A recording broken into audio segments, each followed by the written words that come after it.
Welcome back, everybody, for another deep dive. This time, we're going to get into something that I bet you hear about all the time, but maybe you don't really understand it that well, and that is integrity. And to guide us through this, we've got some great stuff from Michael Jensen, a Harvard Business School professor. He was in an interview, and he had some pretty big claims. He basically said that integrity, it's not just about being, quote unquote good or whatever, but it's actually like this secret sauce to doing well, like not just in your personal life, but in organizations too. It is really interesting how Jensen, he really tries to separate out integrity and morality and ethics. Like, a lot of times we just kind of use those all as, the same thing. Yeah, that's true. I mean, I noticed that right away, and I think it makes sense. Like, when we talk about morality, we're usually thinking about what's right and wrong, and ethics is more about the values that a specific group has. But so, how does Jensen define integrity then? He actually compares it to gravity. He's like, integrity is just IS. Think about it. Gravity is just this neutral force, right? It's not like it cares if you use it to build a skyscraper or if you drop your phone and it breaks. It's just there all the time. It affects everything. And Jensen thinks that integrity kind of works the same way. So it's not about being a good person or a bad person, really. It's about something deeper than that. And I guess this is where this idea of your word comes in, right? Yeah. Jensen seems to think that that's the core of what integrity is all about. Exactly. He says that integrity really boils down to keeping your word. And he lays out 6 different ways that your word exists. 6. I mean, I got to be honest with you. I'm still kind of stuck in that traditional idea of you make a promise, you got to keep it, Yeah. So what else is there? Well, it's it goes beyond just making a promise to someone. Let's say you should be spending more time with your family, even though you haven't actually promised anyone that you would.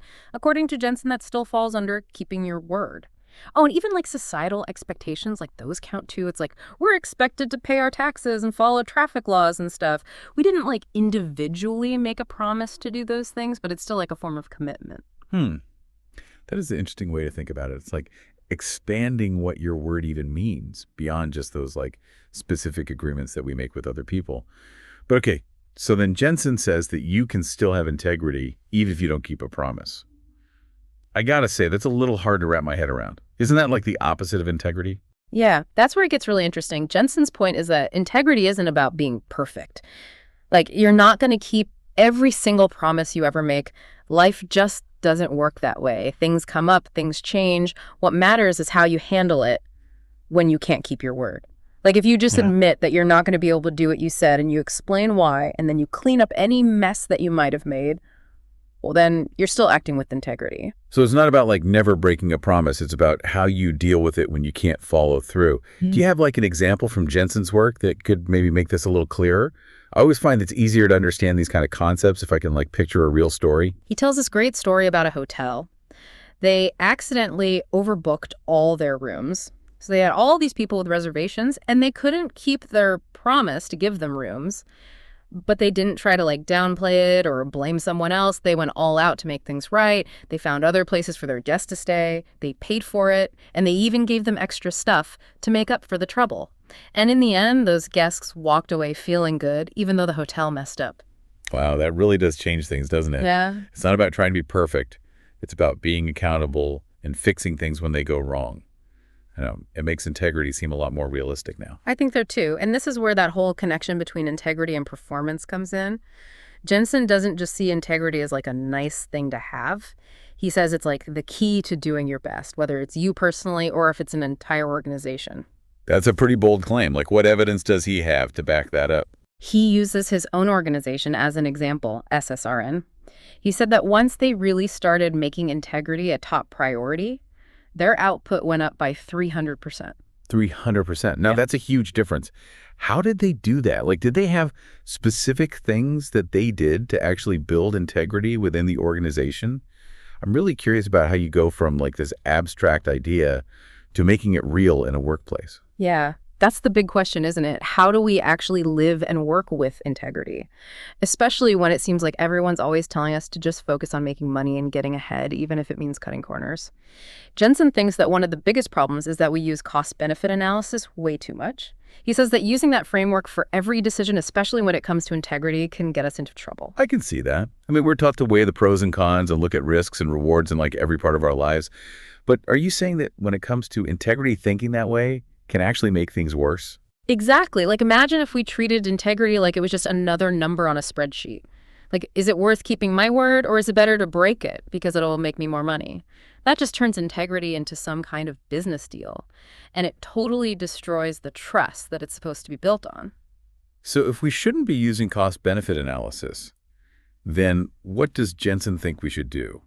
How do we make sure we're making decisions that match up with our values, even when it's hard? He thinks we should be focusing on whether we can actually keep our word in the first place. Instead of trying to justify breaking a promise after we've already made it, he wants us to think more carefully before we say yes to anything. So it's like being proactive about our commitments. Before you agree to anything, you really take the time to think about whether you can actually do it. You consider any potential problems or unexpected things that might come up. It's about being responsible with your word and realizing that it has real consequences. Exactly. Jensen keeps saying that integrity isn't about being perfect. Life is unpredictable. What matters is that when you make a commitment, you truly intend to honor it, and you understand the weight of your word. This is making me rethink the whole idea of integrity as like a fixed trait. Like you either have it or you don't. It sounds like Jensen's suggesting something more dynamic. Definitely. He uses this really great metaphor. He says, integrity is like a mountain with no top. It's a journey, not a destination. I love that. It means that integrity is all about constantly growing and learning about yourself. It's not about trying to be perfect, which just seems impossible and overwhelming. It's about consciously trying to make your actions match your values, even when it's tough. It's about recognizing those things that can blind us to the truth, like the self-deception and the fear and the tendency to blame other people. We have to work to see past all of that so we can understand the real cost of not acting with integrity. It's about developing self-awareness and always checking in with yourself to make sure you're living according to your values. That makes me wonder about the role of forgiveness in this whole process.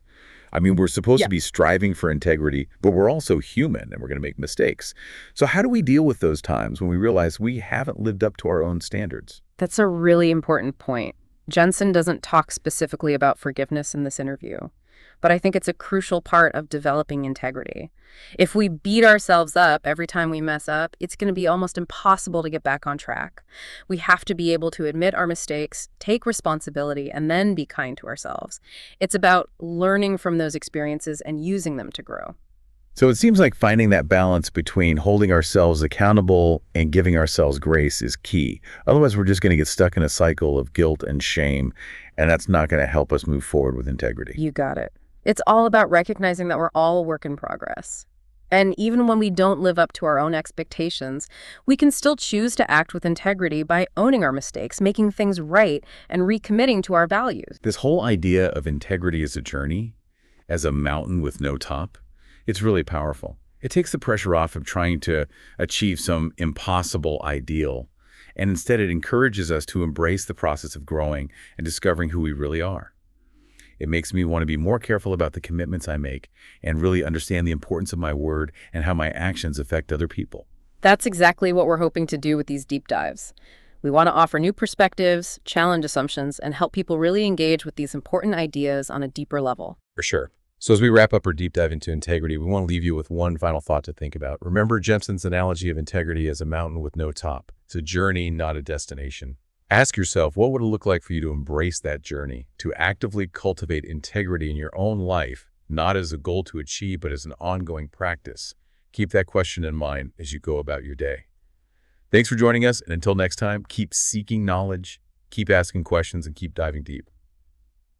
300%. That's incredible. I mean, what did they do? Like, how do they go about actually like building integrity into their organization? You know, I'm fascinated by that whole idea of taking this like abstract concept and making it real in a workplace. Well, that's the million-dollar question, isn't it? Like, how do we actually live and work with integrity, especially in a world where it feels like everyone's just telling you to focus on the bottom line no matter what?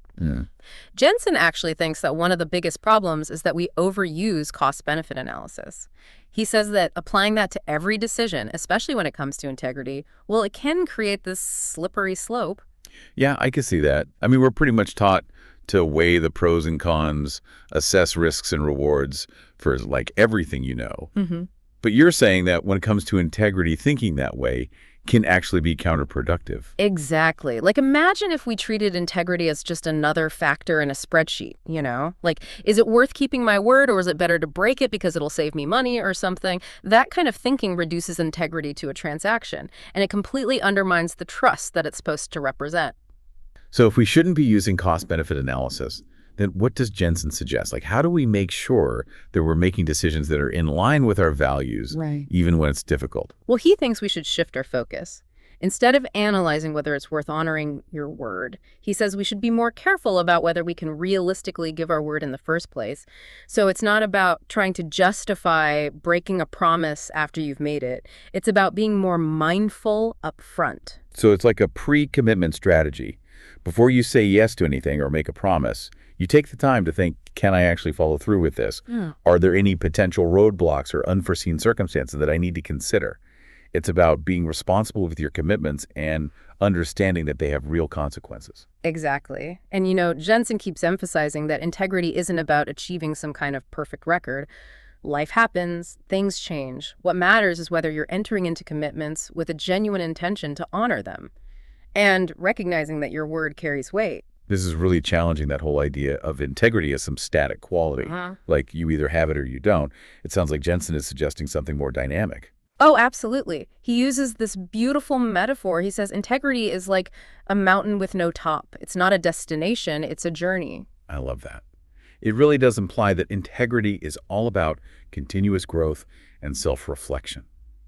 It's not about striving for perfection, which can be so daunting, but about making a conscious effort to align your actions with your values even when things get tough. It's about recognizing those things that can prevent us from seeing the truth. You know, like the self-deception, the fear, and the tendency to shift blame onto others. We have to actively work to overcome those things so we can see the real cost of not acting with integrity. It's about developing self-awareness and constantly checking in with yourself to make sure that your actions are consistent with your values. It makes me think about forgiveness. Like, what role does forgiveness play in all of this?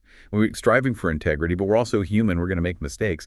So how do we deal with those times when we realize that we haven't lived up to our own standards? That's such a good point. You know, Jensen doesn't specifically address forgiveness in the interview, but I think it's a really important part of cultivating integrity. Like, if we constantly beat ourselves up for every mistake we make, it's going to be almost impossible to get back on track. We need to be able to acknowledge our mistakes, take responsibility for them, and then, you know, offer ourselves a little compassion. It's about learning from those experiences and using them to grow. So it sounds like finding that balance between holding ourselves accountable but also offering ourselves grace is essential. Otherwise, we're just going to get trapped in this cycle of guilt and shame. And that's not going to help us move forward with integrity. Exactly. It's all about recognizing that we're all works in progress, and that even in those moments when we fall short of our own expectations, we can still choose to act with integrity by owning our mistakes, making amends, and recommitting to our values. Yeah, this whole idea in integrity as this journey, this mountain with no top, is really sticking with me. It takes the pressure off of trying to be perfect, you know? And it encourages you to kind of just embrace the process of growing and learning more about yourself. Yeah. But how do we actually apply that in the real world? Like, especially in the business world, where it seems like it's all about the bottom line profits competition. Like, how does that work when sometimes it feels like those things clash with ethical behavior? And that's where Jensen's critique of the traditional business school model is really important. He's pretty critical of the whole emphasis on cost-benefit analysis. He argues that it's actually contributed to a lot of the ethical problems that we see in business. Yeah, he sees that kind of thinking as a big problem. Yeah. Right? Reducing every decision to this equation of profit and loss.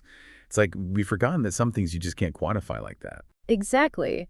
He says that when you treat integrity like it's just another factor to weigh in a cost-benefit analysis, you're basically undermining the whole foundation of ethical behavior. It's like creating this slippery slope where your values become negotiable.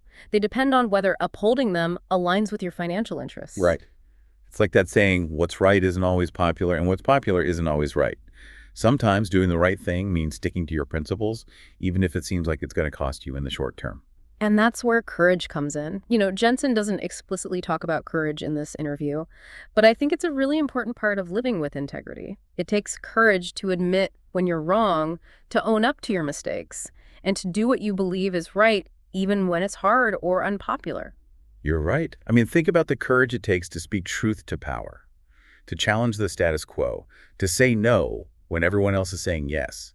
Those are the moments when our integrity is really put to the test. And it's in those moments when we choose to act in alignment with our values, even when it's difficult, that's when our integrity gets stronger. It's like working out a muscle. The more you use it, the stronger it becomes. And that strength, Yeah. that commitment to living by your principles, it's magnetic. People are drawn to those who they can trust to do what they say they'll do. Yeah. Even when it would be easier to take the easy way out. It builds respect and admiration. And that's the real reward of integrity, isn't it? It's not about getting recognition or accolades. It's about that inner peace and fulfillment that comes from knowing you're living in accordance with your values. It's about becoming the kind of person you can truly respect. This has been such a thought-provoking conversation. It's really made me rethink integrity. It's not a destination. It's a journey of growth and self-discovery. And it's inspired me to be more mindful of the commitments I make, to really think about the weight of my word and how my actions affect others. That's what we're hoping to do with these deep dives, to offer new perspectives, challenge assumptions, and help people really engage with these important ideas in a meaningful way. Absolutely. So as we wrap up this deep dive on integrity, we want to leave you with one final thought to consider. Remember Jensen's analogy of integrity as a mountain with no top? It's a journey, not a destination. What would it look like for you to embrace that journey? To actively cultivate integrity in your own life, not as some goal to reach, but as an ongoing practice, something you do every day.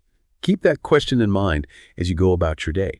Thanks for joining us, and until next time, keep seeking knowledge, keep asking questions, and keep diving deep.